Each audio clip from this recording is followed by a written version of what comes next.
Estamos en Éxodo 14, capítulo que nos habla justo lo que sucedió después de que el pueblo fue rescatado de Egipto. Después de que el pueblo de Israel, con el despliegue de las 10 plagas, este proceso de milagro tras milagro, saca a su pueblo. Y aunque no es el propósito inicial, aunque lo vamos a estar viendo a lo largo de este mensaje, nos ayuda a entender que los milagros no convierten. Los egipcios vieron 10 grandes milagros, 10 plagas. Y puede que tú digas una plaga no es un milagro, la Biblia dice otra cosa, dice que hizo milagros en el pueblo de Egipto para rescatar a su pueblo. Cada una de las plagas es un milagro porque fue algo sobrenatural. Sin embargo, vemos esos milagros y observamos en el versículo 5 cómo el faraón y sus funcionarios cambian de parecer. ¿En qué sentido cambiaron de parecer? En los capítulos anteriores vemos al faraón diciendo: vete, Moisés, con todo tu pueblo y todos tus animales y adoren al Señor. Vemos reconociendo al faraón, al Señor. Vemos a los egipcios aliviados, diciendo que qué bueno que se vayan los hebreos, porque de otra manera Dios nos va a aniquilar a todos. Pero ahora, pocos días después, los encontramos diciendo: ya no, los queremos afuera, hay que recuperar a estos esclavos. Los milagros, las 10 plagas se habían olvidado, ya habían pasado a otro lado. El milagro no convierte. Por eso aquellos que andan detrás de los milagros normalmente nunca se arrepienten de corazón, porque siempre están buscando algo nuevo, están enfocados en satisfacer su apetito de curiosidad, andan de campaña en campaña, de noche de gloria en noche de gloria, pero nunca le dan gloria a aquel que la merece. Hermano, el milagro más grande que se puede experimentar es que Dios cree un corazón nuevo en nosotros. Ese es el milagro más grande, es un milagro que tiene eco en la eternidad. Amén. El faraón ha cambiado de padecer junto con todos sus oficiales y han tomado una decisión: vamos a recuperar los esclavos. No podemos quedarnos sin esta mano de obra. No nos interesa lo que Dios hizo, de alguna manera sobreviviremos. El pueblo se encontraba acampando frente al mar de los juncos. Lo hemos estudiado con los que han aceptado la invitación para estudiar teología con nosotros. Recuerdo que no se cobra un centavo por eso, es una gran bendición. El mar de los juncos es el nombre más apropiado. Muchos, en las versiones modernas, dice mar rojo, pero realmente es mar de los juncos, el mar de la amargura. El mar de la amargura. Ellos están estacionados, acampando frente al mar de la amargura. Ahora, cuando digo acampando, no estaban de picnic, estaban en el desierto, habían sido liberados y ahora se encontraban frente a este mar de la amargura. Y el faraón piensa: están perdidos, están extraviados, ahora sí van a caer en mis manos. Versículo 6. Entonces el faraón preparó su carro de guerra y llamó a sus tropas. Egipto era potencia mundial.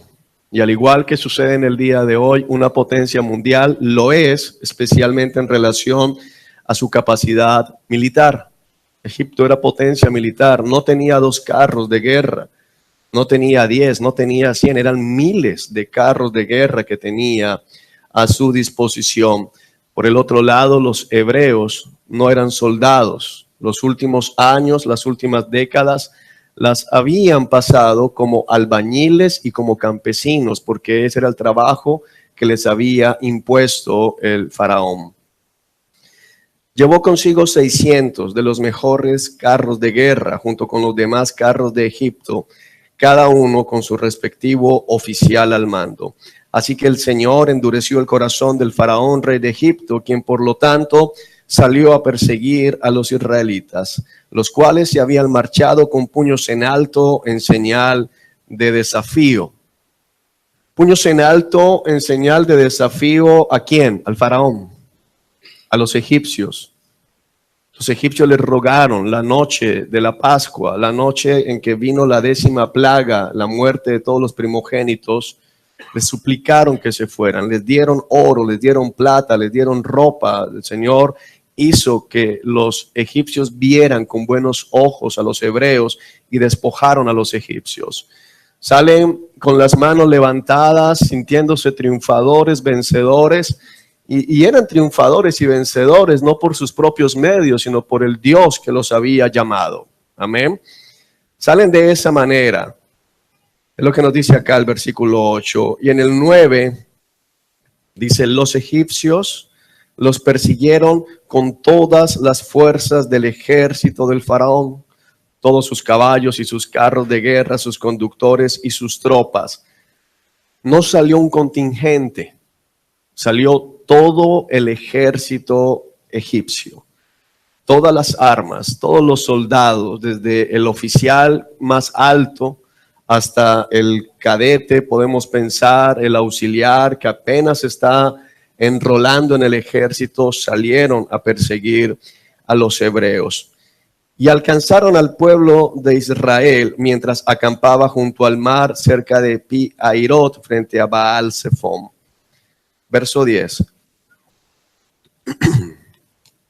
Mientras el faraón se acercaba, los israelitas levantaron la vista y se llenaron de pánico al ver que los egipcios los alcanzaban. Entonces clamaron al Señor y le dijeron a Moisés: ¿por qué nos trajiste aquí a morir en el desierto? ¿Acaso no había suficientes tumbas para nosotros en Egipto?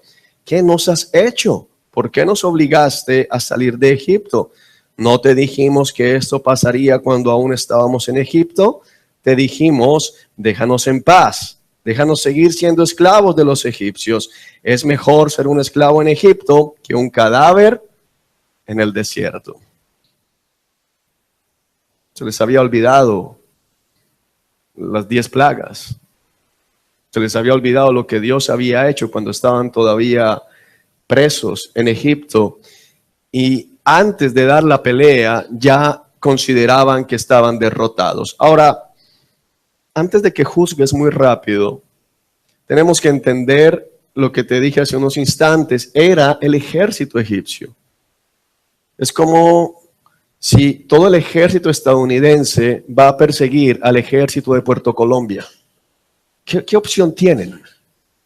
Si tú eres parte de la defensa civil de Puerto Colombia y te encuentras frente al lago de los Cisnes, para que te ubiques un poco, y levantas la mirada y ves los aviones, escuchas las fragatas de guerra, los portaaviones allí en puerto, ves los tanques, los anfibios, los grandes, los pequeños, ves a todos los Marines, a los SEALs, a los Rangers, a todos esos que ves en las películas que vienen armados hasta los dientes.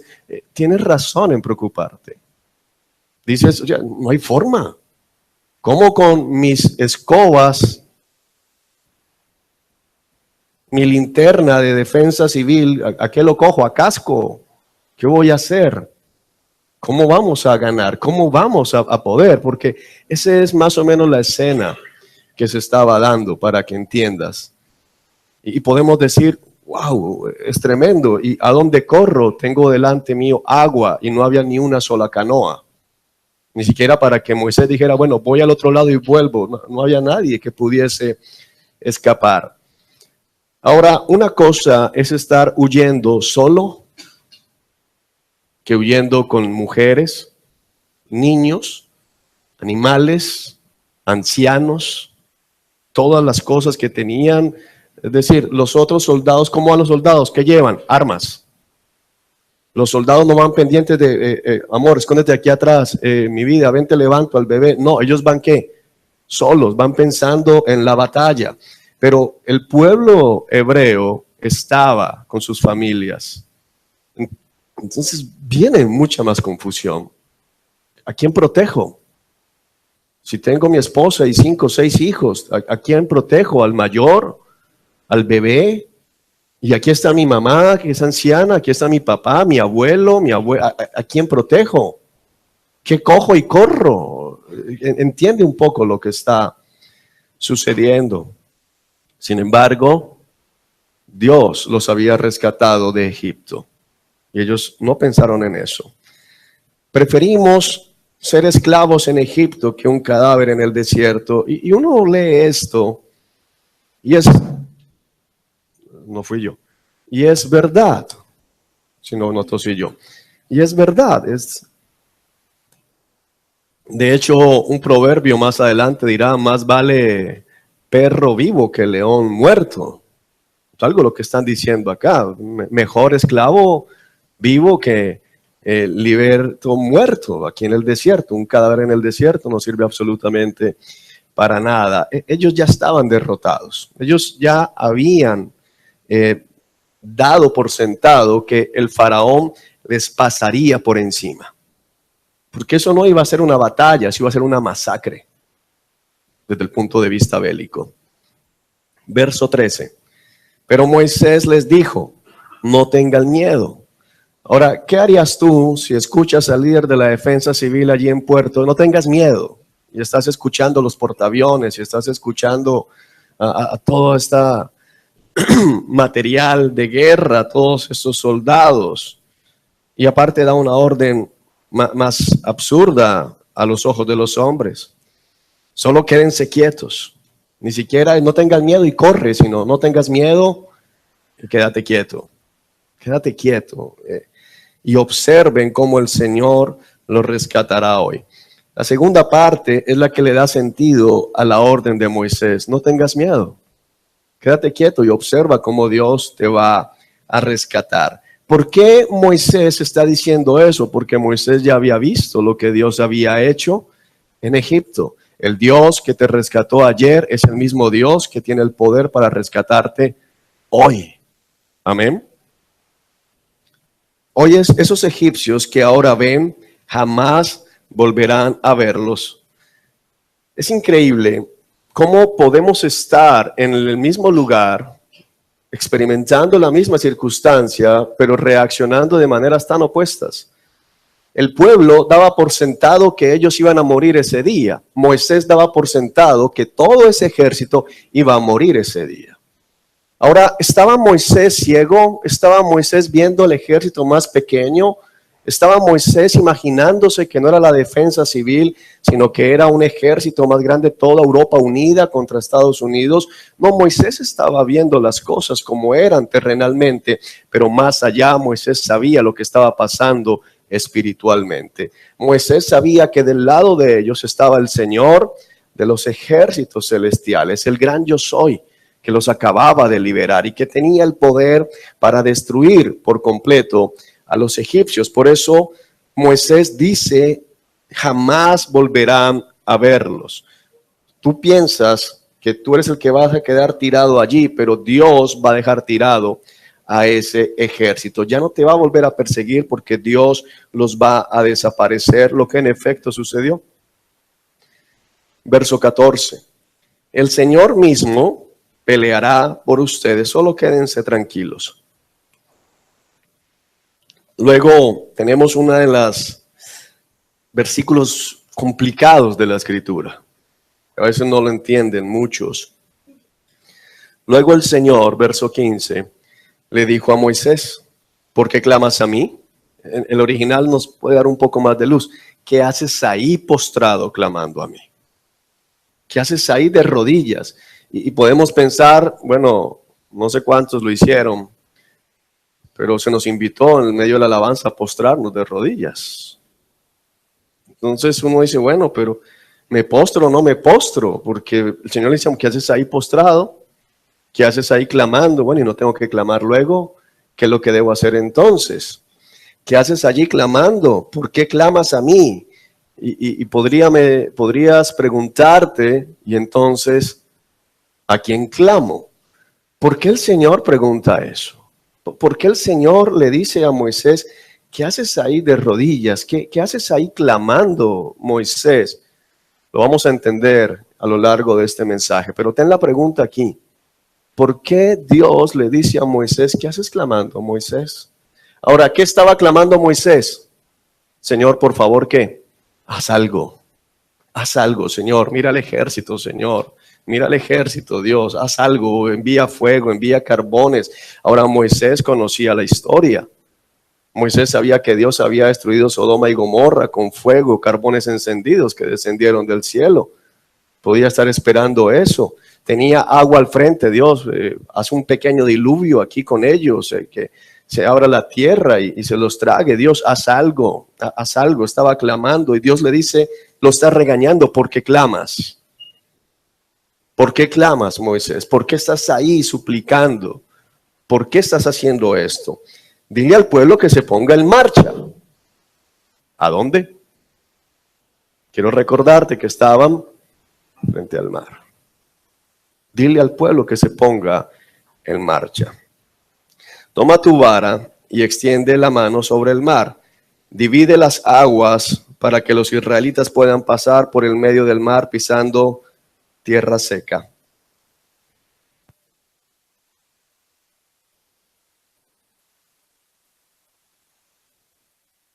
Perdón.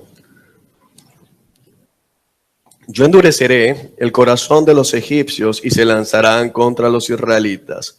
La grandeza de mi gloria se manifestará por medio del faraón y de su ejército, sus carros de guerra y sus conductores.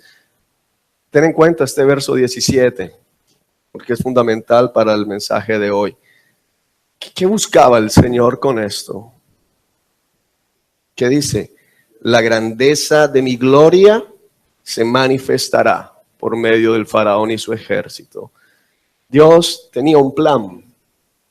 Y el propósito de ese plan es que en medio de esa gran dificultad, en medio de esa gran aflicción, ¿qué se iba a manifestar?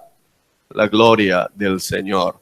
Pero hermano, tienes que comprender que hay una diferencia entre lo que dicen los embaucadores de la fe, de la gloria para la gloria del hombre, y cuando Dios dice voy a manifestar mi gloria, no para beneficio del hombre, sino para ¿qué? Para que Él sea exaltado, para que Él sea glorificado, para que Él sea alabado. Ese es el propósito. Él manifiesta su gloria para que los hombres se postren delante de Él, no para que el hombre obtenga lo que quiere. Que muchas veces, Señor, manifiesta tu gloria para que cambie tu situación, pero lo único que te importa precisamente es cambiar tu situación. No te interesa en lo más mínimo la gloria de Dios, el honor de Dios, el nombre de Dios. Verso 18, te lo deja más claro. Cuando mi gloria se exhiba por medio de ellos, todo Egipto verá mi gloria y sabrán que yo soy el Señor. Ahora ya no está hablando únicamente del ejército, está hablando de las mujeres, los niños, los ancianos y los jóvenes que se quedaron atrás, que estaban y que vieron a su ejército saliendo. Y normalmente cuando el ejército de un país sale a batalla, los que se quedan de este lado y los van viendo que salen, ¿qué hacen? Los aplauden, los animan, se sienten, se despierta ese espíritu nacionalista. Y Dios dice, no solamente el ejército, sino todo Egipto verá mi gloria y sabrán que yo soy el Señor. Aquí en una pregunta, ¿no deberían saberlo ya? 10 plagas, ¿no deberían saberlo ya? Pero la terquedad del corazón humano lo lleva a esa actitud. La terquedad de tu corazón es la razón por la cual tal vez has estado escuchando el evangelio una vez, 2 veces, 3 veces, 4 veces, has visto milagros, sabes que es la verdad y todavía sigues esperando una confirmación adicional. Todavía dices, bueno, yo estoy ahí, yo no soy mundano, pero pues cristiano así de esos, no. Y como el nuevo evangelio, falso evangelio, habla de cristianos bautizados y cristianos sin apellido. Algunos están ahí, bueno, yo soy cristiano, pero no me he bautizado, o sea, yo sigo tomando, yo sigo viendo pornografía, yo sigo yendo al carnaval, yo sí, porque no me he bautizado. Entonces todavía, o sea, yo sé que este es el camino, pero no estoy todavía seguro de que sea el único camino. Pero estoy ahí voy en el proceso. Cuidado, cuidado hermano, porque a esta altura, por lo menos los que han asistido a esta congregación unas 4 o 5 semanas, a esta altura tú ya deberías conocer la gloria del Señor. Se te ha enseñado la verdad, se te ha predicado el evangelio. Y Dios nos ha venido hablando los últimos mensajes muy fuerte. Nos ha venido diciendo, examínate, examínate, porque puedes estar aquí, pero no pertenecer aquí. Puedes estar aquí, pero no pertenecer a este lugar. Y sabes, tú lo sabes. En el fondo de tu corazón tú sabes si eres o no eres parte, no de Misión Rescate. Misión Rescate no es nada. Amén. Por eso espero que mientras viva nunca vea una calcomanía diciendo yo soy Misión Rescate. Parece abominable. Yo soy cristiano. Le pertenezco a Cristo. Mi identificación es con Cristo, no con nadie más. Amén.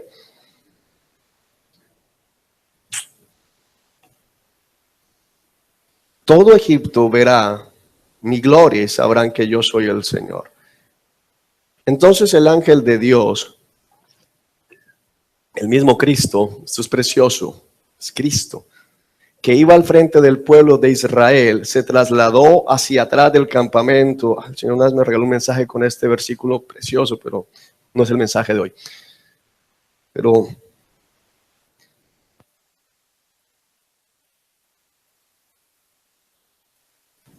tienes que verla, no puedo pasar por alto la belleza de este versículo. Cristo iba guiando al pueblo, pero cuando el pueblo recibe ataque, Cristo pasa a la retaguardia a proteger al pueblo. Es una cosa maravillosa, es una cosa increíble, cómo el Espíritu Santo nos deja ver cómo Cristo no solamente lidera nuestro avance, sino cuida nuestra espalda. Él es el que pasa y nos protege, es hermoso esto. La columna de nube también se cambió de lugar y pasó a estar detrás de ellos. ¿Por qué atrás? Porque ¿quiénes estaban detrás? El ejército del faraón. Hermano, sin importar lo que puedas estar viviendo, lo que estés sintiendo, como decimos coloquialmente, 100 pasos de animal grande, no importa qué tan grande es el animal, mi Dios es más grande. Amén. No importa, nuestro Dios es más grande siempre y Él está en el lugar que siempre debe estar. Cuando lo necesitamos atrás, Él va a pasar atrás, es una cosa tan preciosa. Al atardecer, la nube se convirtió, versículo 20.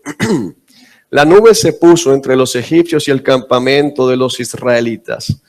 Al atardecer, la nube se convirtió en fuego e iluminó la noche, pero los egipcios y los israelitas no se acercaron unos a otros en toda la noche. La traducción más cercana nos habla de no podían acercarse, que es algo que, no puedo explicar hoy. Luego Moisés extendió la mano sobre el mar y el Señor abrió un camino a través de las aguas mediante un fuerte viento oriental, un viento recio. El viento sopló durante toda la noche y transformó el lecho del mar en tierra seca. Entonces el pueblo de Israel cruzó por el medio del mar, caminando sobre tierra seca con muros de agua a cada lado. Eso es una cosa increíble, fantástica, hermanos. Muros de agua. El agua como un muro sostenido, una pared se puso, hay una pared invisible, se formó, sostuvo las aguas. O sea, ellos pasaron por un corredor. Es una cosa tremenda. ¿Cómo Dios obra sobre la naturaleza? Porque realmente Él es el rey de la creación. Amén. Entonces, versículo 23, los egipcios, con todos los carros de guerra y sus conductores, con los caballos del faraón, persiguieron a los israelitas hasta el medio del mar, pero poco antes del amanecer, el Señor miró al ejército egipcio desde la columna de fuego y de nube y causó gran confusión en sus fuerzas de combate. Torció las ruedas de los carros para que les resultara difícil manejarlos. Salgamos de aquí, alejémonos de los israelitas, gritaron los egipcios. El Señor está luchando por ellos en contra de Egipto. Es increíble cómo hasta el mundo reconoce el obrar de Dios en favor de su pueblo y el pueblo no reconoce el obrar de Dios. Aunque no lo reconozcan muchas veces, el mundo sabe que Dios está en medio de la iglesia. El mundo sabe que Cristo obra en medio de la iglesia, pero tristemente la iglesia a veces no se da cuenta. O si se da cuenta, no lo reconoce, no lo glorifica. Esto es tremendo. Verso 26. Cuando todos los israelitas habían llegado al otro lado, el Señor le dijo a Moisés: extiende otra vez tu mano sobre el mar y las aguas volverán con fuerza y cubrirán a los egipcios, a sus carros y a sus conductores. Las aguas no iban a volver como de a poquitos y subiendo el nivel como quien llena una piscina. ¿Has visto llenar una piscina? Entonces van soltando agua que va cayendo ahí de a poquito y va subiendo el nivel. No fue así. La escritura muestra que como quien suelta una represa, se soltó el agua de lado y lado, masa de agua chocando con masa de agua, una especie de tsunami sobre los egipcios. Cuando pasó el último del pueblo de Israel, porque ninguna oveja que ha sido puesta al cuidado del pastor, de los pastores, se perderá. Hay una promesa hermosa allí. Hasta que pase el último. Aún el hermanito lento, y cuando digo lento estoy hablando de ese hermanito que va despacio, pero ese hermano, hasta que no pase, el Señor no va a hacer caer las aguas del juicio sobre Egipto. Hay seguridad en Cristo Jesús.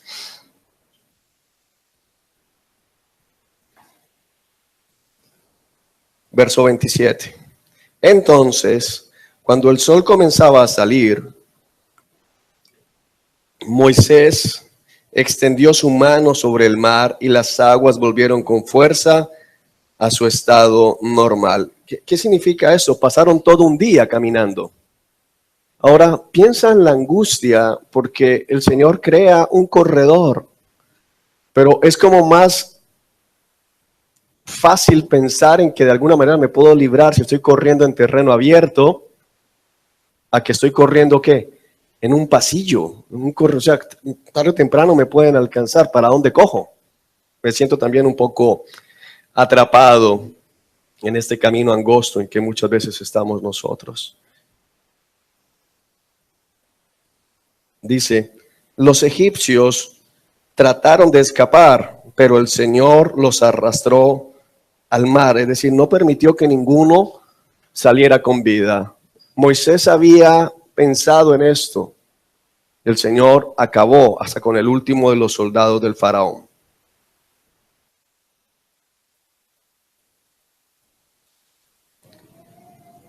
Enseguida las aguas volvieron a su lugar y cubrieron todos los carros y a sus conductores, el ejército completo. Cuando tú escuchas en National Geographic que fue un destacamento, no es verdad. La Biblia dice que todo el ejército del faraón pereció allí. No sobrevivió ni uno de los egipcios que entró al mar para perseguir a los israelitas. Algo fantástico.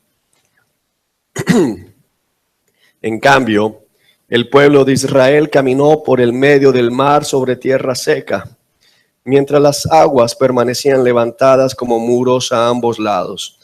Así es como el Señor aquel día rescató a Israel de las manos de los egipcios, y los israelitas vieron los cadáveres de los egipcios a la orilla del mar. Cuando el pueblo de Israel vio el gran poder que el Señor había desatado contra los egipcios, se llenaron de temor reverente delante de él. Entonces pusieron su fe en el Señor y en su siervo Moisés. Que aquí es importante aclarar, porque algunos toman esto como la doctrina de la fe en los santos. ¿No? Yo creo en Dios, pero también en Tadeo, y creo en Dios, pero también en el santo aquel, porque el pueblo lo hizo, tenía fe en Dios y fe en Moisés. Aquí lo que está diciendo es que creyeron en Dios, pero también confiaron en Moisés como un líder puesto por Dios. O sea, confiaron en que en verdad Moisés era el enviado de Dios, pero no fe en el poder de Moisés, porque Moisés no tenía ningún poder. Amén. Eso lo aclara el Señor Jesucristo cuando están discutiendo con él y dicen: Moisés nos dio, le dio de comer al pueblo pan del cielo. Y Jesucristo dijo: no fue Moisés, fue mi Padre. Cuidado, porque hoy en día entonces la pastorlatría anda también a la orden del día, ¿no? El pastor es el que, aquí el pastor no es nada. Aquí el que habla es el Señor. Aquí el que hace es el Señor. Cuidado, hermano. Yo soy una vasija de barro, un siervo igual que usted. Entonces Moisés y el pueblo de Israel entonaron el siguiente cántico al Señor. Cantaré al Señor porque ha triunfado gloriosamente. Arrojó al mar al caballo y al jinete. El Señor es mi fuerza y mi canción. Él me ha dado la victoria. Él es mi Dios y lo alabaré. Él es el Dios de mi Padre y lo exaltaré. El Señor es un guerrero, Yahvé es su nombre. Arrojó al mar a los carros y al ejército del faraón. Los mejores oficiales del faraón se ahogaron en el mar rojo. Las aguas profundas brotaron con fuerza y los cubrieron. Como piedras se hundieron hasta el fondo. Tu mano derecha, oh Señor, es gloriosa en poder. Tu mano derecha, oh Señor, aplasta al enemigo. Con la grandeza de tu majestad derribas a los que se levantan contra ti. Desatas tu ardiente furia y los consume como a paja. Al soplido de tu aliento las aguas se apilaron. El impetuoso oleaje se quedó firme como un muro. En el corazón del mar las aguas se endurecieron. El enemigo se jactaba diciendo: los perseguiré y los alcanzaré, los despojaré y los consumiré. Eso parece el lobo amenazando a los tres cerditos, ¿no? Soplaré y soplaré. Así decía el faraón. Mucho de lo que usted ve por ahí está en la Biblia, para que sepa. Sacaré mi espada, mi mano poderosa los destruirá. Pero tú soplaste con tu aliento y el mar los cubrió. Se hundieron como plomo en las poderosas aguas. Oh Señor, entre los dioses, ¿quién es como tú? Glorioso en santidad, imponente en esplendor, autor de grandes maravillas. Levantaste tu mano derecha y la tierra se tragó a nuestros enemigos. Con tu amor inagotable guías al pueblo que redimiste. Con tu poder los guías a tu hogar sagrado. Lo oyen los pueblos y tiemblan. La angustia se apodera de los que viven en Filistea. Los líderes de Edom están aterrados. Los nobles de Moab tiemblan. Todos los que viven en Canaán se desvanecen. Terror y espanto caen sobre ellos. El poder de tu brazo los deja sin vida, como una piedra, hasta que tu pueblo haya pasado, oh Señor, hasta que haya pasado el pueblo que compraste. Tú lo traerás y lo plantarás en tu propio monte, el lugar, oh Señor, reservado para tu morada. El santuario, oh Señor, que tus manos establecieron. El Señor reinará por siempre y para siempre. Wow. Cuando los carros de guerra, sus conductores y los caballos del faraón entraron al mar, el Señor hizo que las aguas cayeran con fuerza sobre ellos, pero el pueblo de Israel había cruzado por el medio del mar pisando tierra seca.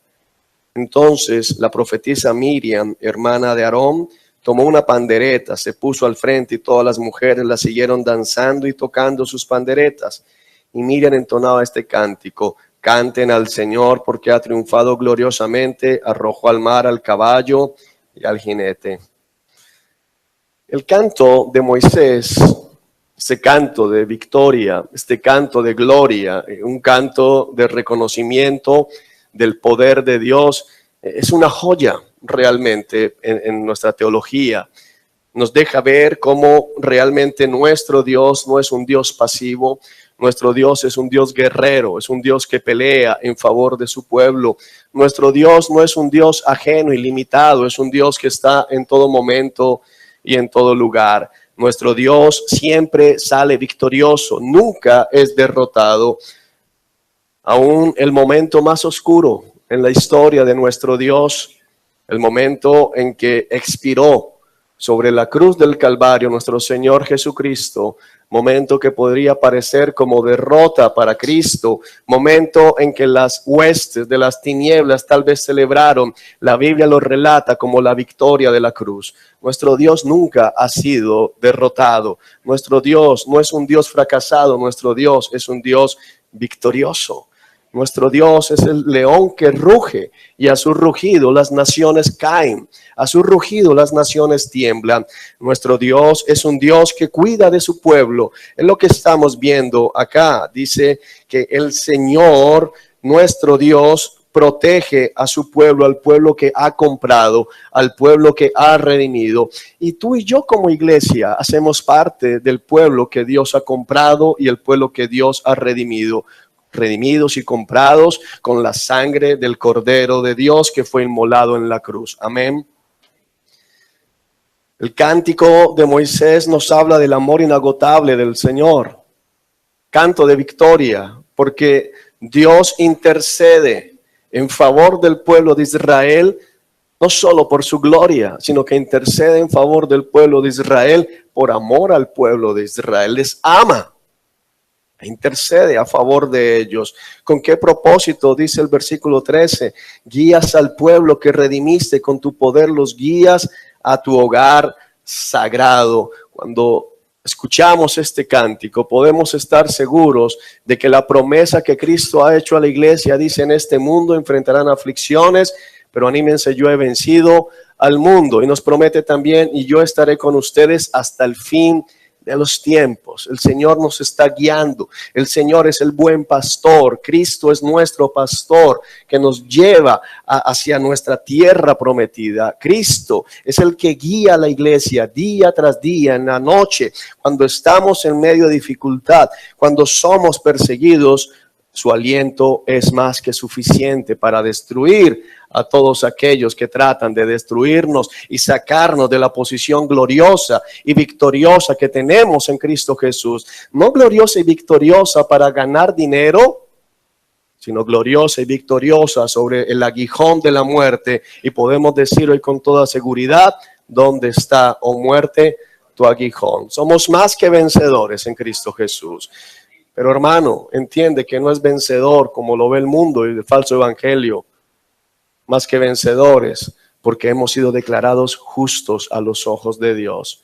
Más que vencedores, porque nos sentaremos, lo veremos físicamente, aunque hoy ya estamos sentados en lugares celestiales con Cristo.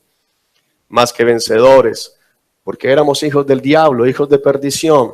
Efesios capítulo 2, objetos de la ira de Dios por naturaleza, y ahora somos sus hijos amados, aceptos en Cristo Jesús, con la seguridad de que nada ni nadie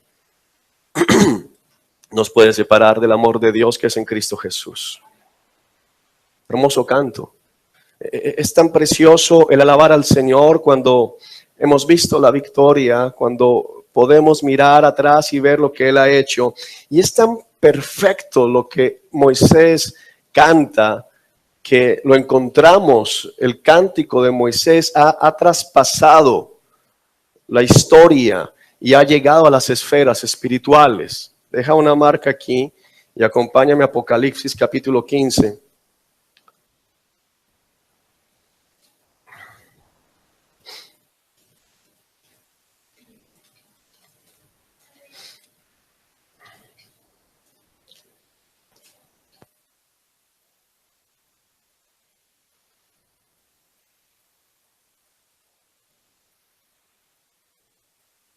Apocalipsis capítulo 15, verso 1. Los titulitos no están en el original, pero te pueden ayudar. Es el canto de Moisés y del Cordero. Luego vi Está hablando el apóstol Juan, teniendo la visión del Apocalipsis. Luego vi en el cielo otro maravilloso suceso de gran importancia. Mira cómo lo está describiendo el apóstol Juan. Un suceso maravilloso. Un suceso de gran importancia. Ahora quiero que entiendas de qué está hablando el apóstol Juan cuando dice esto, porque está hablando de cosas en la esfera celestial. Y todo lo que pasa en la esfera celestial es más importante que el más importante de los acontecimientos en la esfera humana. Amén. Y esto que va a relatar Juan, dice, es de suma importancia. O sea, no es cualquier cosa, es un gran evento. Llama la atención de todo lo que pasa en el cielo, esto llama la atención. Dice así: 7 ángeles sostenían las últimas 7 plagas que completarían la ira de Dios. Vi delante de mí algo que parecía un mar de cristal mezclado con fuego. Parece, o sea, no sabemos si hay un mar literalmente de cristal. Juan está viendo y trata de describir lo que está viendo, y lo más parecido es una mezcla entre cristal y fuego, pero hermano, sea cristal o no, es una cosa maravillosa. Está viendo un mar brillante, cristalino, transparente, pero mezclado también con fuego. Una cosa, aquí no se ve. Sobre este mar, es importante este dato, no nadando en el mar. Algunos se imaginan dándose clavados en el mar de cristal, buceando en el mar de cristal. No, sobre el mar de cristal, estaban de pie todos los que habían vencido a la bestia, a su estatua y al número que representa su nombre. Ahora, no podemos por el tiempo hablar, eso es escatología, pero en la gran tribulación serán perseguidos aquellos que permanezcan fieles al nombre del Señor por el Egipto de la época. El gran ejército del anticristo, que tendrá a su disposición prácticamente todos o la gran parte de los ejércitos humanos, estarán persiguiendo también al pueblo de Dios, querrán aniquilar al pueblo de Dios que se ha levantado en medio de ese tiempo. Y hago énfasis en que se habrá levantado, porque el verdadero pueblo, la iglesia, ya habrá salido de aquí. Amén. Vi sobre este mar a todos los que habían vencido a la bestia, a su estatua y al número que representa su nombre. Pero ¿cómo lo habían vencido? Porque Apocalipsis me dice que la bestia los vencía. Lo vencieron porque murieron para no adorarlo. Lo vencieron porque no se sometieron. No fue que sacaron espadas y lucharon contra la bestia, porque dice que se le concedió a la bestia derrotar al pueblo de Dios. Pero lo vencieron al permanecer fieles a Cristo Jesús. Esta gente venció. Todos tenían arpas que Dios les había dado. Mira, si tú no tienes aquí talento musical, en el cielo lo vas a tener. Amén. Yo no tengo oído, en el cielo todos tienen buen oído. Todos van a tener arpas, y no es de decoración. Vas a poder tocar el arpa como el salmista, como dice el dulce salmista del Señor, David tocando el arpa.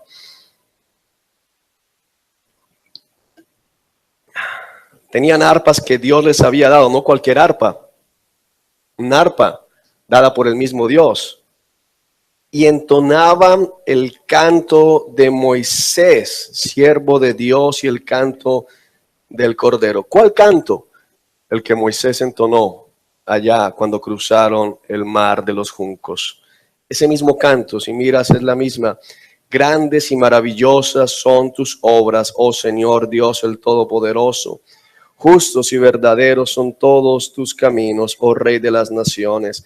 ¿Quién no te temerá, Señor, y glorificará tu nombre? Pues solo tú eres santo. Todas las naciones vendrán y adorarán delante de ti, porque tus obras de justicia han sido reveladas. El canto de Moisés.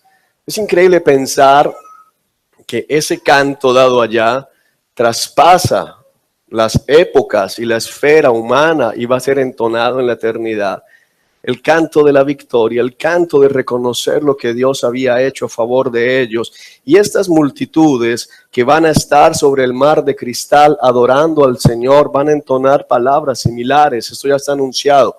Bueno, a mí no me gusta tanto, lo vas a cantar, porque Dios ya dijo que lo vas a cantar, lo vas a entonar y vas a acompañarlo del arpa que Dios te va a entregar. Amén. Ahora, estas personas que están allí cantando y que el apóstol Juan vio, padecieron, fueron torturados, algunos de ellos, mutilados, muchos otros, muertos bajo el gobierno del anticristo, pero vencieron porque consideraron su vida como poca cosa comparado con la gloria eterna. Ahora,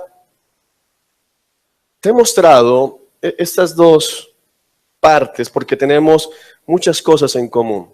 Tenemos un mar. En la parte anterior el pueblo pasa por el mar, pero el mar no lo ahoga. Ahora tenemos al pueblo adorando sobre el mar. Tenemos un ejército que está persiguiendo, un ejército poderoso.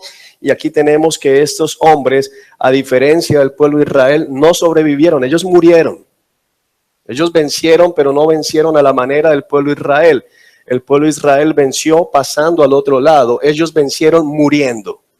Ellos murieron derramando su sangre porque consideraban que era glorioso y que era digno morir por la causa de Cristo. Amén. Ahora, quiero dejar muy claro que es necesario ser agradecido, que es necesario y es bueno en gran manera celebrar cada victoria que Dios ha traído sobre tu vida, que cada vez que ves a Dios obrando, te postres, clames, proclames que Dios ha obrado a tu favor, que el guerrero, el Señor de los ejércitos celestiales, el pastor de la iglesia, te ha llevado y te ha rescatado. Amén. Pero no es eso lo que nos quiere decir el Señor en la mañana de hoy. El título de este mensaje es Bajo este cielo.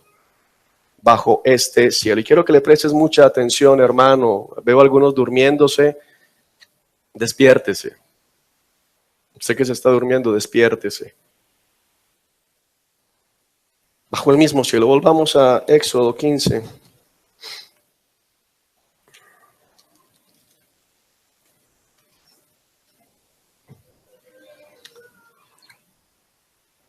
Versículo 1.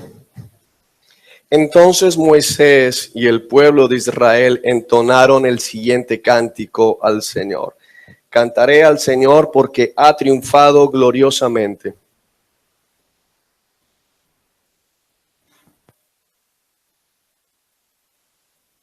Señor, esta semana me ha estado ministrando bastante. Ha sido una semana muy agitada en mi vida, en mi casa. Como lo comentamos el día jueves, los exámenes médicos arrojaron posibilidad de algunas enfermedades complicadas. El lunes tengo cita con el cirujano de tórax para coordinar lo de la cirugía para que hagan una biopsia en el pulmón. Eso me lo dijeron el día miércoles. El día jueves en la madrugada a las 4:30 fue uno de los mejores días de adoración para mí. Cuando pude postrarme en la habitación donde oro, arrodillarme y adorar al Señor en ese momento. Y te voy a explicar por qué. Porque dice aquí el versículo 1, cantaré al Señor porque ha triunfado gloriosamente. Hermano, este cántico es precioso y llega a la eternidad, pero quiero que pienses en lo que hubiese sucedido si ellos hubieran entonado este cántico al otro lado del mar. Porque es fácil cantar cuando las aguas han caído sobre el ejército del faraón. Es fácil cantar cuando ya el dictamen médico salió bien. Es fácil cantar cuando la deuda se pagó. Es fácil cantar cuando los problemas se solucionaron. Hermanos, pero nosotros no hemos sido llamados para cantar de esa manera. El ejemplo que tenemos nosotros es el de los que están allá en Apocalipsis capítulo 15. Ellos murieron para poder cantar, Nosotros normalmente nos queremos identificar es con el pueblo de Israel, que canta, alaba y glorifica al Señor después de que Dios lo ha liberado del problema. Ahora quiero que entiendas algo, ellos ya habían sido sacados de Egipto. Ellos ya habían sido liberados. No estamos hablando de que, bueno, pero ¿cómo voy a adorar si no he visto nada? Tú ya has visto algo. Ellos ya habían visto las 10 plagas, ellos ya habían salido de Egipto, ellos habían salido en un desfile, ellos estaban viendo la presencia del Señor, ellos veían la columna de nube, ellos veían la columna de fuego. Sin embargo, cuando llegó el primer problema, ¿qué dijeron? Quiero volver a Egipto. Y Dios en su misericordia les rescata y entonan este cántico. Pero por eso en Apocalipsis vemos el cántico de Moisés, pero también el cántico del Cordero. Porque el ejemplo nuestro no es Moisés, el ejemplo nuestro es el Cordero. Y la victoria de Cristo se dio en la muerte de Cristo. El momento de aparente derrota se da para ser realmente el momento de victoria. Esa es la manera de Cristo, iglesia.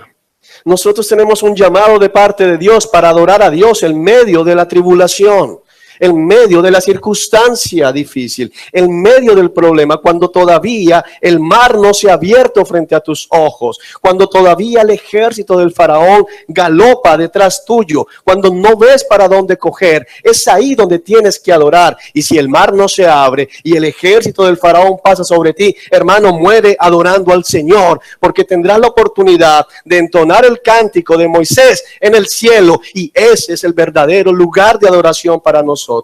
Hermanos, nosotros no podemos conformarnos con una adoración circunstancial, con una adoración que se da únicamente cuando las cosas salen como estábamos esperando, porque Cristo ya nos ha dado la victoria cuando se levantó de entre los muertos, cuando el ejército del enemigo enmudeció al escuchar al león de la tribu de Judá rugir, a levantarse de entre los muertos, iglesia. Nosotros estamos esperando algo mucho más importante. Nosotros no estamos frente al mar de los juncos. Nosotros adoraremos, hermanos, sobre el mar de cristal.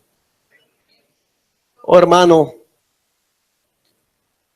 pero aunque anhelo con toda mi alma estar en el mar de cristal, quiero adorarle bajo este cielo.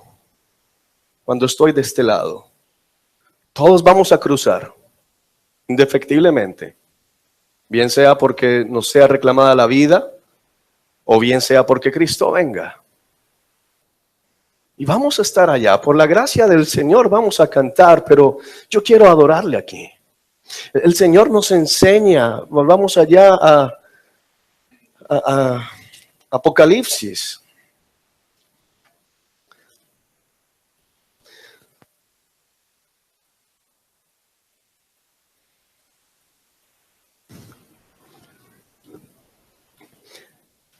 Nos dice, ellos vencieron, Apocalipsis capítulo 15.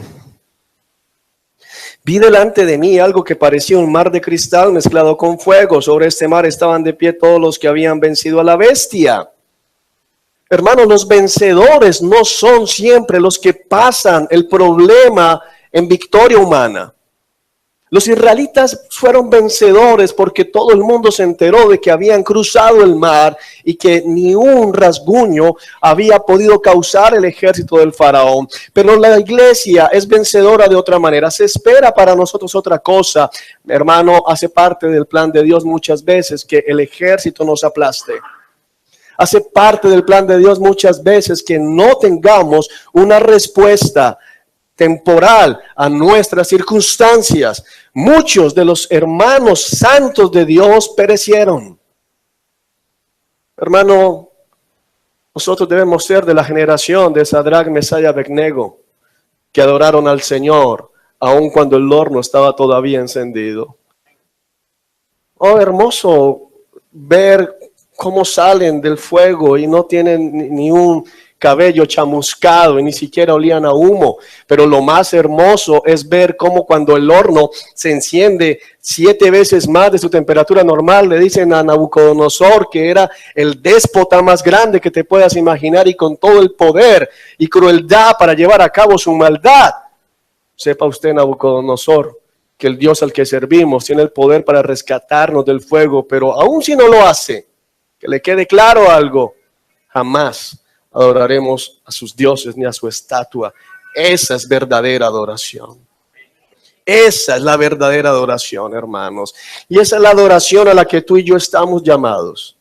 Por eso la iglesia compra tanto esto de los decretos y ordenanzas, y yo declaro sanidad, y yo decreto prosperidad, y yo hago, porque no queremos someternos a la voluntad de Dios. Y el jueves el Señor nos habló con claridad a través de Leonardo.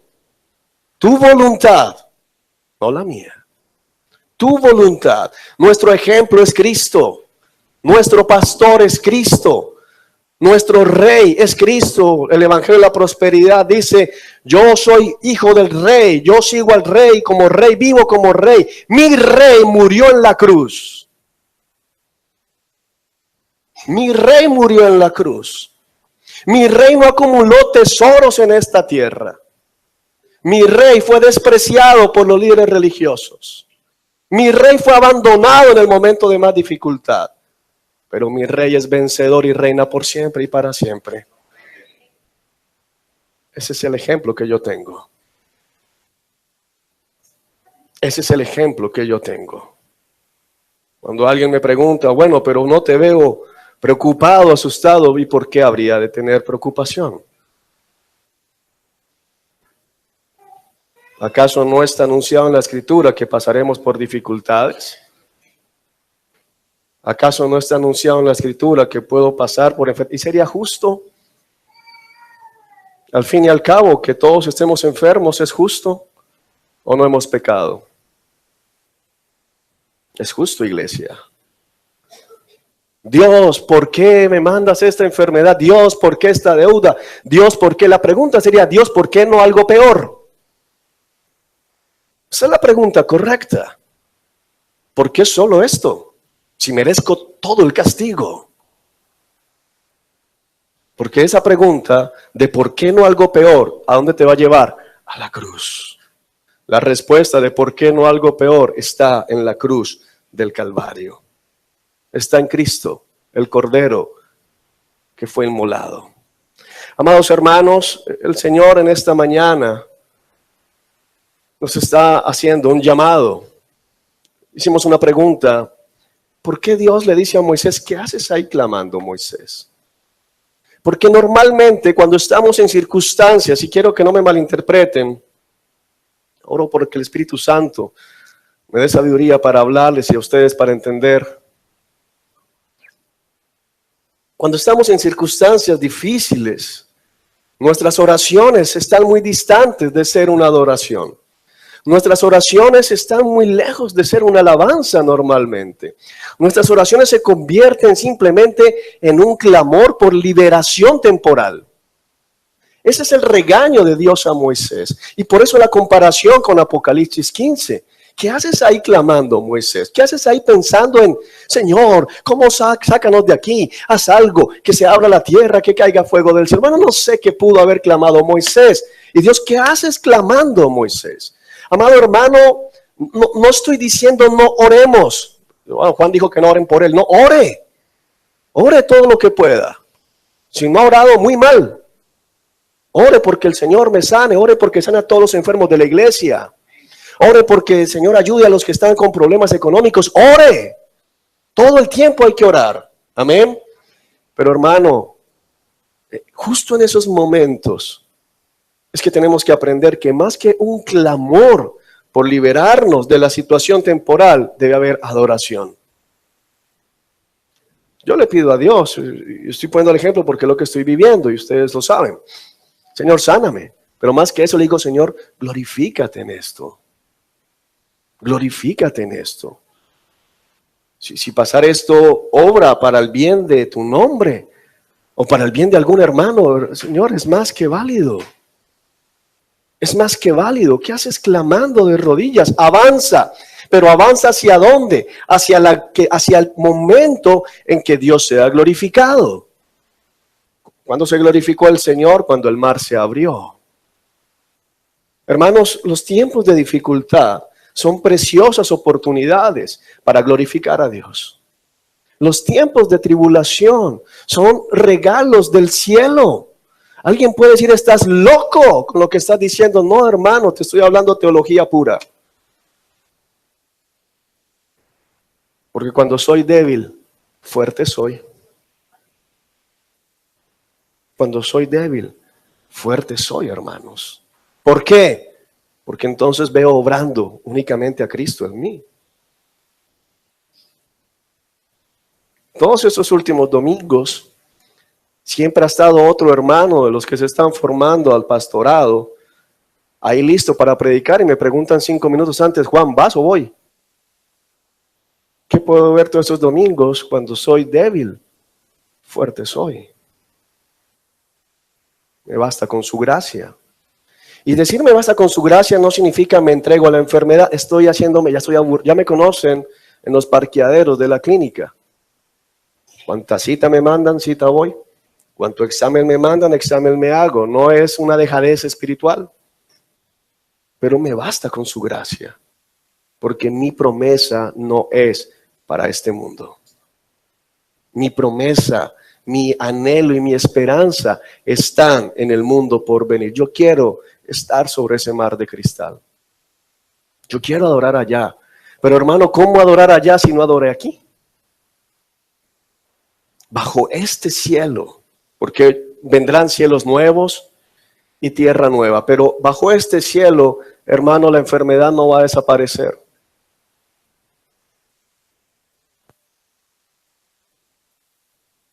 No estoy hablando de la mía, puede que Dios haga un milagro mañana y ojalá así sea. Pero la enfermedad del hombre no va a desaparecer, porque estamos en un mundo maldito. Esto es un mundo maldito. Bajo este cielo siempre habrán dificultades. Hermanos, es que ese es el engaño del evangelio de la prosperidad, donde el único que prospera es el pastor. El resto están endeudados. Sacan créditos para llevarle plata al apóstol. No, hermano, una locura. Y cuando se enferman los mandan de viaje para que nadie se dé cuenta que están enfermos. Es absurdo. Una vez conocí a un pastor que le decía a Dios, donde me enfermes, no predico más, ¿cómo voy a predicar así? No, yo le digo, Señor, hasta el último aliento quiero estar predicando allá. Y si eso sirve para que tú te des cuenta que nos enfermamos, bendito sea el Señor.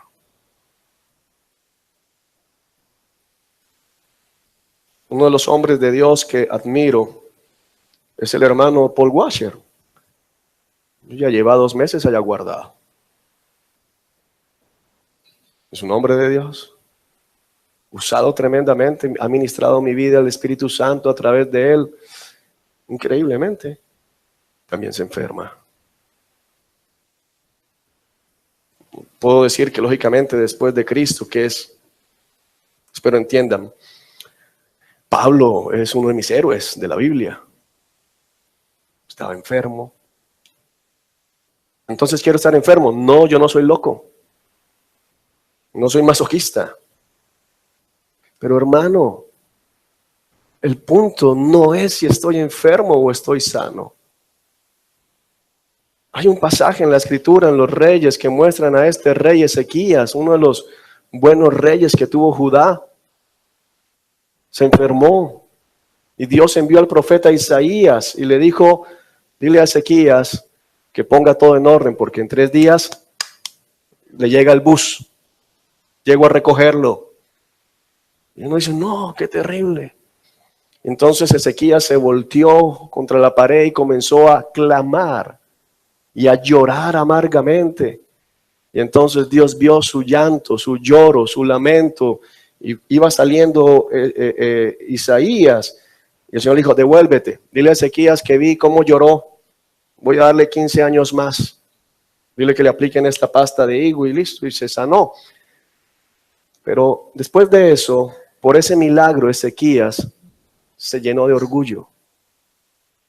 Y cuando vinieron los babilonios, porque el Señor hizo un milagro tremendo allí en medio de esto, a ver la gran señal que había sucedido, Ezequías les mostró todos sus tesoros, los llevó al templo, a todo. ¿Y qué le dijo el Señor a través del profeta? ¿Quiénes eran esos hombres que vinieron a visitarte? Era gente de Babilonia, vino hasta acá, vinieron a visitarme, o sea, imagínate. Ah, qué bien. ¿Y qué les mostraste? Todo. No hubo nada en el reino que no les mostrara. Me jacté de todo. Ah, bueno, esos mismos hombres van a venir y van a saquear todo esto. A tus hijos los van a encadenar y van a ser sirvientes en el palacio de Babilonia. ¿Sabes qué dijo Ezequías? Bueno, aunque sea mientras yo esté vivo, todo va a estar bien. ¿Sabes? No entendemos el obrar de Dios. Lo hablaba con una hermana y no es solo por mí, sino es que debe ser tu actitud. Señor, si tú ves que me voy a volver así, llévame ya. No, ¿cómo se te ocurre? Se me ocurre porque es que la vida que me espera allá es mucho más valiosa que la que tengo acá. Pero eso solo se entiende a través del Evangelio. Solo se comprende a través de Cristo. Y vuelvo a decir, por favor, ore porque el Señor me sane. Y a todos los hermanos que están enfermos en la iglesia. Y a todos los siervos de Dios. No deje de orar por el pastor Watcher. Ore, clame al Señor, suplique al Señor. Pero hermano, lo que Dios desea de nosotros es adoración bajo este cielo. Toda la eternidad le vamos a adorar. Pero ¿cómo crees que se siente el Señor cuando solo le adoramos, cuando nos da lo que queremos? ¿Cómo crees que se siente el Señor cuando le hablamos como si fuera injusto? Cuando he escuchado a personas orando, ¿cómo puedes tenerme así si soy tu hijo? Si mi hija a mí me dijera, ¿cómo puedes darme esta comida si soy tu hija? ¿Cómo me sentiría yo? Como si fuera un mal padre. ¿Por qué nunca puedes decirle al Señor, ¿cómo me puedes tener así si soy tu hijo? Porque estás acusando a Dios de ser un mal padre. No, glorifícate, Señor, en medio de esa circunstancia. Ahora te puedo alabar más. ¿Sabes qué permite la dificultad en tu vida? Que tu corazón se ha desnudado y puedas ver lo que hay en él. Puedas ver si adoras a Dios porque es Dios o adoras a Dios por lo que Él te ha dado, como dijo Satanás de Job. Porque Satanás se presentó delante del Señor a decir que todos los hombres eran malos, lo cual es verdad. Porque Satanás es el padre de la mentira, pero a veces dice la verdad. Y el Señor dice, pero ¿te has fijado en mi siervo Job? Un hombre íntegro, intachable, tiene temor de Dios. ¿Y qué dice Satanás? Ay, ¿cómo no? ¿Cómo no va a tener temor de Dios? ¿Cómo no se va a portar bien? Si sus rebaños llenan la tierra, una exageración, pero es un hombre sumamente rico. Tienes un vallado espiritual alrededor, no lo puedo tocar. O sea, ¿cómo no? Pero tócalo, a ver si no te maldicen en la cara. En una sola instante de tiempo, a Job le dicen que se le perdió todas sus posesiones materiales y murieron todos sus hijos. Y la respuesta de Job fue, ¿cómo puedes hacerme esto? No, el Señor ha dado, el Señor ha quitado, bendito sea el nombre del Señor. Esa debe ser tu actitud. Esa debe ser tu respuesta, amado hermano. Si tu respuesta ante la circunstancia difícil no es esa, tienes que revisarte. Tienes que revisarte. Mira, yo le doy gracias al Señor por esa situación y espero que al final digan, no hay nada, no te preocupes. Pero le doy gracias al Señor porque si el jueves, en la madrugada, pude decir, Señor, qué gran amor el que tienes por mí. Haberme rescatado y permitirme, si tomase otra decisión después de todo lo que yo descuidé mi salud en mi juventud, porque eso no es gratis, después de todo lo que yo descuidé mi salud, me has permitido el privilegio de llevar tu palabra. Qué gran amor el que me tienes, qué gran misericordia. ¿Sabes qué pude comprobar? En verdad Dios cambió mi corazón. En verdad estoy inscrito en el libro del cielo, en el libro de la vida. Las pruebas vienen a confirmar tu fe. Las pruebas, hermanos, vienen a fortalecer tu confianza en el Señor. Pero mi confianza no está en una sanidad temporal. Mi confianza está en que mi Padre me ama tanto que está obrando a mi favor, aunque ante mis ojos no vea nada bueno. Aumenta mi confianza en la promesa de la vida eterna. Aumenta mi confianza en poner la mirada en las cosas del cielo. Entiendo a Esteban. En Hechos 8, siendo apedreado, cayendo de rodillas y mirando veo al cielo, el cielo abierto y al Hijo del Hombre de pie a la derecha de Dios. ¡Wow! No lo he visto. No estoy diciendo que sucede eso. Pero, oh hermanos, Esteban va a estar allá sobre el mar de cristal. Pero Esteban adoró al Señor acá. Los apóstoles fueron llevados por el Sanedrín y los azotaron. Y salieron diciendo, gracias Jesús. Gracias Jesús. Mira Pedro cómo sangro. Gracias Jesús. ¿Es que eran masoquistas? No. Dice, fuimos tenidos por dignos de sufrir por el Rey. Oh, hermano, no sé si estás entendiendo lo que Dios te quiere decir. Que cualquier cosa se nos hace excusa para no buscar la presencia de Dios.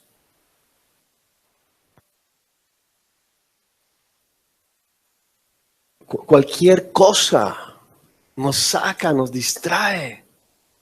Nos quejamos con tanta facilidad por lo que no tenemos, en lugar de agradecer lo que tenemos. Cada día que te levantas es un regalo de Dios que tú no mereces. Te voy a hacer una pregunta. Si Dios hubiera sacado a los israelitas de Egipto, los lleva al mar y los entrega al faraón ahí, ¿no hubiera sido justo? Hubiera sido justo. Era justo. Ellos eran un pueblo idólatra en ese momento y lo siguen siendo hasta el día de hoy. Hermano, era justo. Pero se nos olvida tan rápido lo que Dios ha obrado en nuestra vida. Y nos ponemos a exigirle y a exigirle y a exigirle y a exigirle. Muchas de las oraciones que presentamos en medio de la tribulación son molestas a Dios.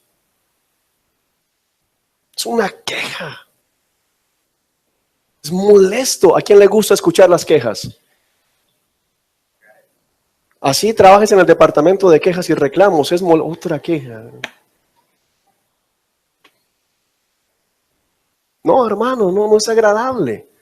¿Por qué crees que a Dios le agrada escuchar tu queja? A Él no le agrada. A Él no le agrada. Mira, hay gente que cree que las obras hacen mucho y entonces se ponen penitencias, ¿no? Los católicos hacen mucho eso. En Bogotá está el cerro de Monserrate y algunos suben con frijoles en las rodillas y suben de rodillas. Llegan con las rodillas reventadas y quisieron algo. No, ¿sabes? ¿Quieres ver a Dios agradado? Adóralo en medio de la dificultad.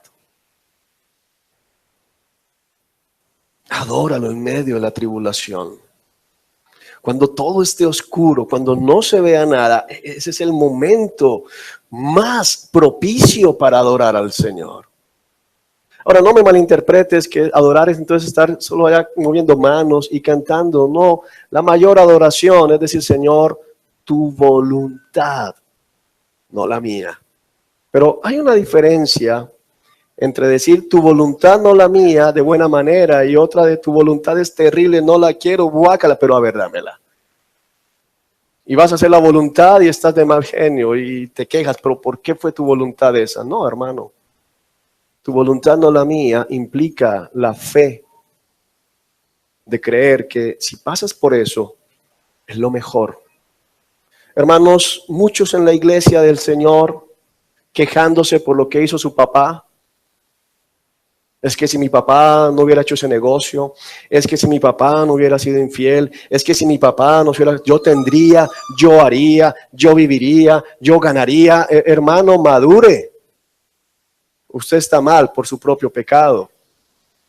Si mi esposo no hubiera hecho eso, si mi esposa se metió en esa revista, no sé por qué el Señor me trae eso aquí. Hágame un favor, manténgase lejos de mi esposa con sus revistas.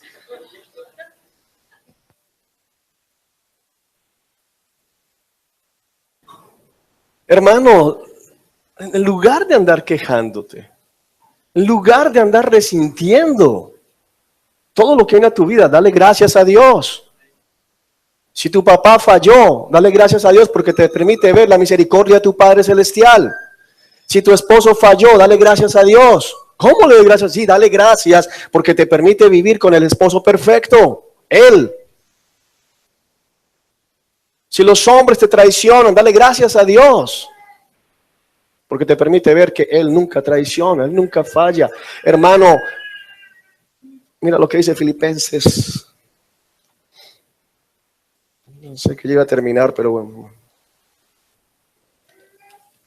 Filipenses, capítulo 1.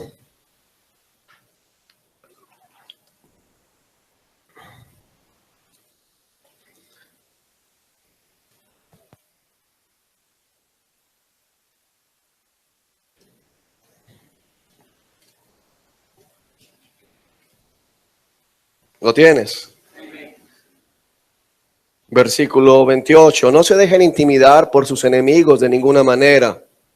Eso les será por señal a ellos de que serán destruidos, mientras que ustedes serán salvos aún por Dios mismo. Verso 29. Pues a ustedes, ¿a quiénes? A nosotros, a la iglesia, se les dio no solo el privilegio de confiar en Cristo, sino también el privilegio de sufrir por Él. Oh, espérate. Sufrir es un privilegio. ¿Tú entiendes qué significa la palabra privilegio? Es algo al que no todos tienen acceso. Los hombres sufren, pero la mayoría sufre por necio. A nosotros se nos ha dado el privilegio de sufrir por Cristo. Y puede que muchas de las cosas que lleguen a nuestras vidas no sean derivadas directamente del nombre de Cristo o de la lealtad a Cristo o de seguir a Cristo. Pero sin importar eso, el sufrir en Cristo es un gran privilegio. Porque, hermano, muchos de los problemas que tú y yo enfrentamos encuentran su origen en nuestra vida antes de Cristo. Hoy simplemente estamos cosechando lo que sembramos. Pero al estar en Cristo, se nos da el privilegio de pasar ese sufrimiento de una manera que traiga gloria a Cristo. Yo no me quiero imaginar si lo que me dice el miércoles el doctor me lo dice sin Cristo. ¿Cuál sería mi respuesta? ¿Cuál sería mi actitud? ¿Cuál sería mi reacción? Es un privilegio sufrir por Cristo y es un privilegio sufrir en Cristo. Amén. Hermano, deja de verte como víctima, porque aquí la única víctima fue Cristo. La única víctima aquí fue Cristo. Y todo lo que venga a nuestras vidas, así no nos agrade, es una oportunidad para adorar al Cordero, para adorar al Señor Dios Todopoderoso. Hermanos, bajo este cielo, antes de la nueva vida, antes de la llegada a la Jerusalén celestial, antes de la glorificación, tenemos una gran oportunidad, adorar al Señor en toda circunstancia.